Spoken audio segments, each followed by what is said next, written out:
Hi, Christy here in my family room again. We are in the midst of this series on stretching and releasing different muscle groups of the body. So we're going to target hamstrings today. This is the back of the legs. You've got a few different muscles that run here. I won't go into an anatomy lesson.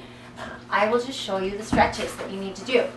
Tight hamstrings can be a problem in your life if it transfers into the back. So often if you don't have the flexibility in the hamstrings, then you're overworking the spine for reaches. So some stretches to start off with.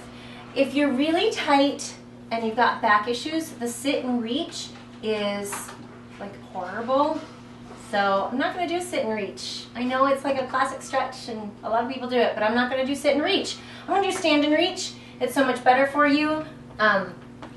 Gravity is there to assist you. So I know you might not be able to see all of me right now. That's okay, you just need to see the legs.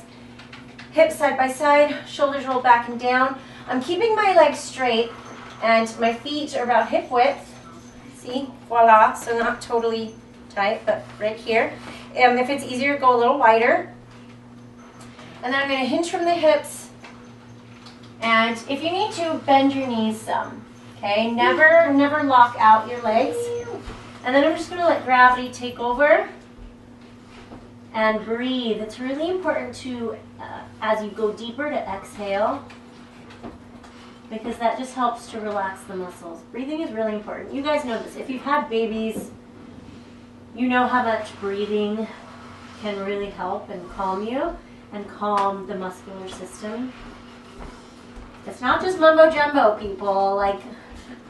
Your breathing is what keeps you alive, so it's important. And notice my knees are just gently bent. So as I get a little bit warmer, I can try to straighten them out a little bit, but I'm not going to go totally locked. So just breathe and relax and let gravity take hold. Exhale a little bit deeper. And then exhale one more inch. And then exhale one more inch. Let your hips just rise. And exhale one more inch. If you can wrap and draw yourself down and forward with each breath. And we're just really giving those muscles some time to relax. And hopefully your spine is relaxed. Good. And then arch the back, stretch that out. Roll it up. Roll out the shoulders. Beautiful. So that's stretch number one. Pretty simple. You could also stand cross-leg and isolate one leg a little bit deeper. Feel that back leg. We'll get a deeper stretch than the front. So that's another way to stretch. That also will get directly behind the knees a little bit more if you're tight there, and it also will get a little bit into the glutes and hips. So that's another good stretch. Watch your lower back though.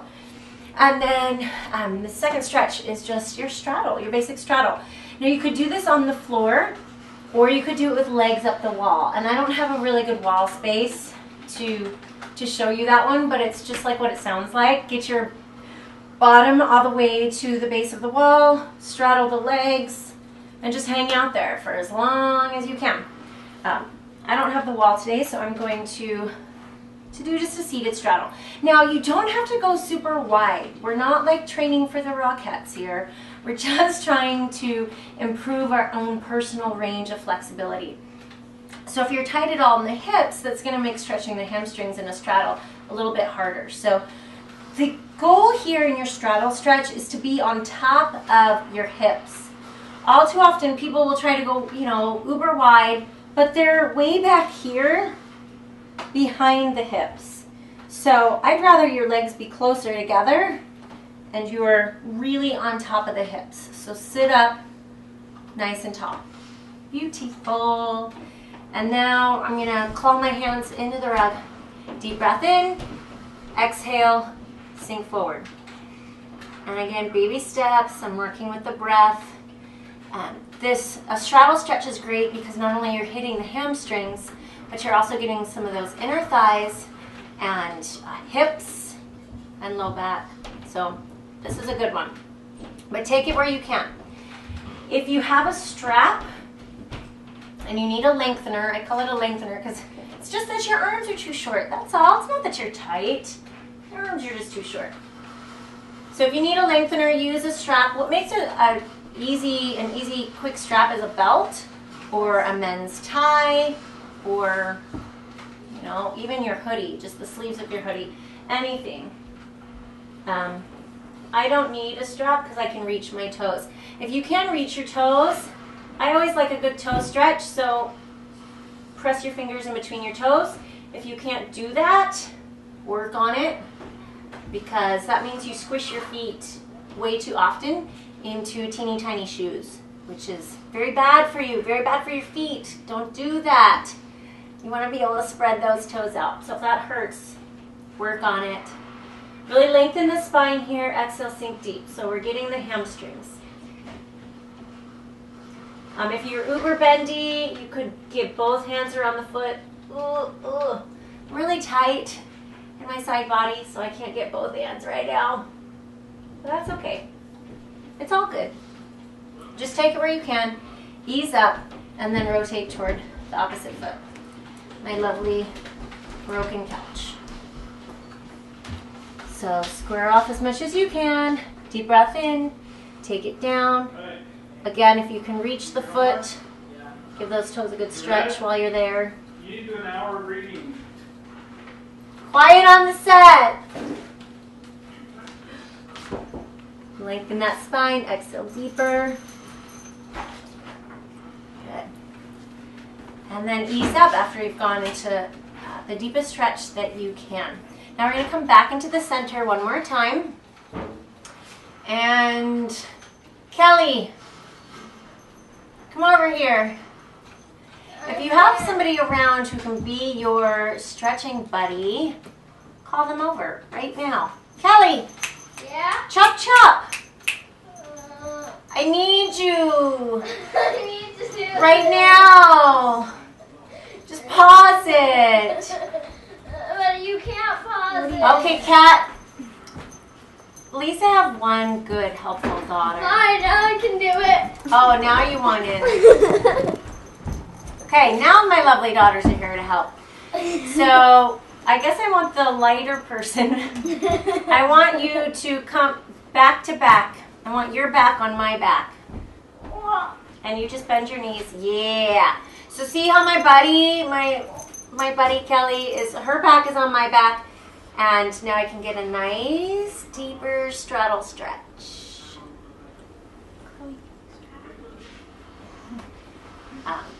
And I could also have had someone pull my hands in front.